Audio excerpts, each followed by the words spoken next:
Salut, c'est Manu et dans cette vidéo, je vais te lister les 10 choses indispensables que j'emmène avec moi quand je vais au Japon. Premier indispensable à avoir, un adaptateur secteur. Il en existe de différentes sortes, tu as des adaptateurs très simples comme ça.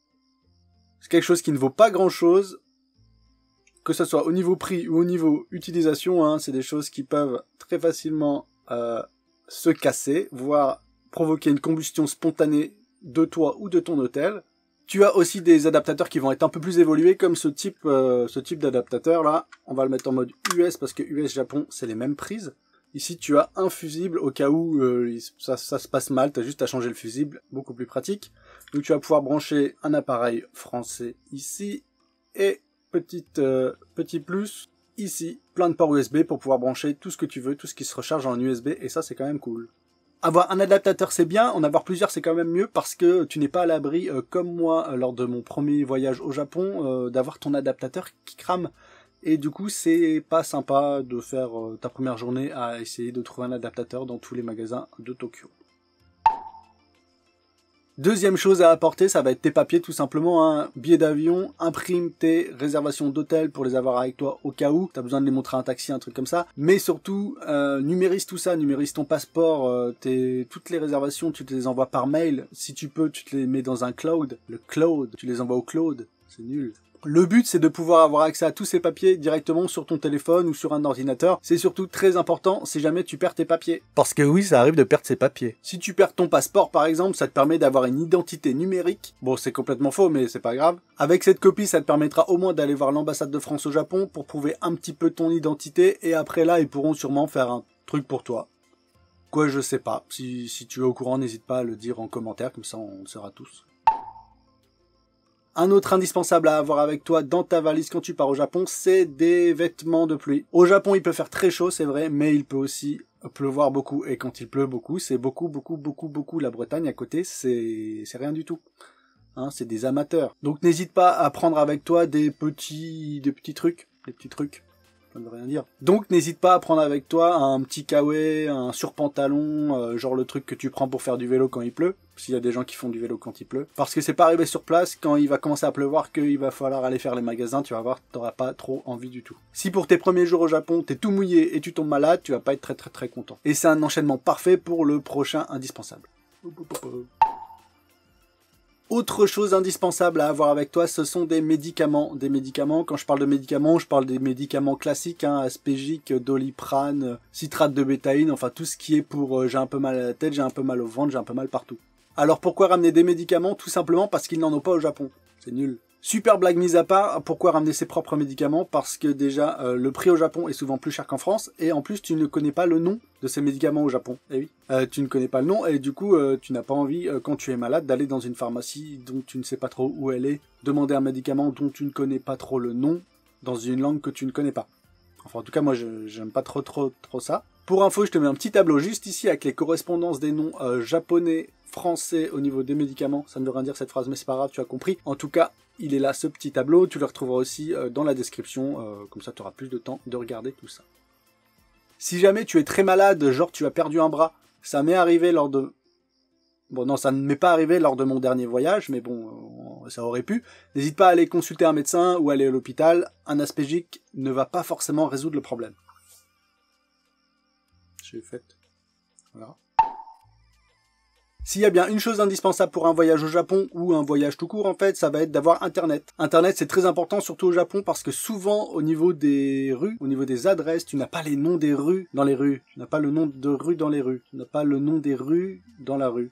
Oui. Enfin, en tout cas, le nom des rues n'est pas affiché, et le numéro non plus. Donc, quand tu dois aller quelque part, c'est assez compliqué si t'as pas un truc comme Google Maps. Pour avoir Internet au Japon, plusieurs possibilités. Tu peux directement acheter une carte SIM sur un site Internet qui va te l'envoyer chez toi par la poste. T'arrives au Japon, tu la mets dans ton téléphone, et là, t'as Internet partout. Si tu es plutôt en groupe, ça ne veut rien dire. Si tu pars en groupe, le plus simple, c'est peut-être de prendre un Pocket Wi-Fi. Pocket Wi-Fi, c'est une petite boîte. Ça, c'est le geste de la petite boîte qui te permet de te connecter dessus et elle est connectée à Internet. Du coup, il y a plein de gens qui peuvent se connecter dessus. C'est plus pratique si vous êtes en groupe. Il y a pas mal de sociétés qui proposent ce type de service. Moi, j'en ai utilisé une. J'en suis content. Alors, je te mets le lien en description. Sixième chose à avoir avec toi, ça va être une carte bancaire internationale. Et par internationale, je veux dire Bah, je veux pas dire grand chose. Enfin, en tout cas, une carte bancaire d'une banque pas trop mauvaise au niveau des taux de change. Les banques traditionnelles ont tendance à appliquer des taux de change qui sont très mauvais. Genre, pour 1 euro, normalement, tu peux avoir 130 yens. Bah, ta banque, elle va te dire, oui, bon, nous, on va vous donner 115 yens parce que c'est déjà très bien. Et donc, du coup, t'as déjà 10% dans la vue, comme ça. Bon, je sais, ça fait pas vraiment 10%, mais bon, on va pas trop faire de calcul. Avec des banques comme TransferWise ou N26, ça va te permettre d'avoir des taux de change qui sont plutôt bons. Après, t'as une commission, hein, parce qu'il faut quand même qu'ils te volent un petit peu. Mais ça te coûtera quand même beaucoup moins cher. Avoir une carte bancaire c'est bien, avoir du cash c'est mieux parce qu'au Japon le cash est roi. Expression toute pourrie que je suis sûrement le seul à utiliser, mais en même temps c'est pas faux. Les Japonais utilisent la carte bancaire, c'est vrai, mais quand même beaucoup moins qu'en France. Il y a beaucoup d'endroits où tu ne pourras payer que en liquide. Mais non la chaudière, pas du tout, tu ne peux pas. La chaudière se déclenche, pas possible.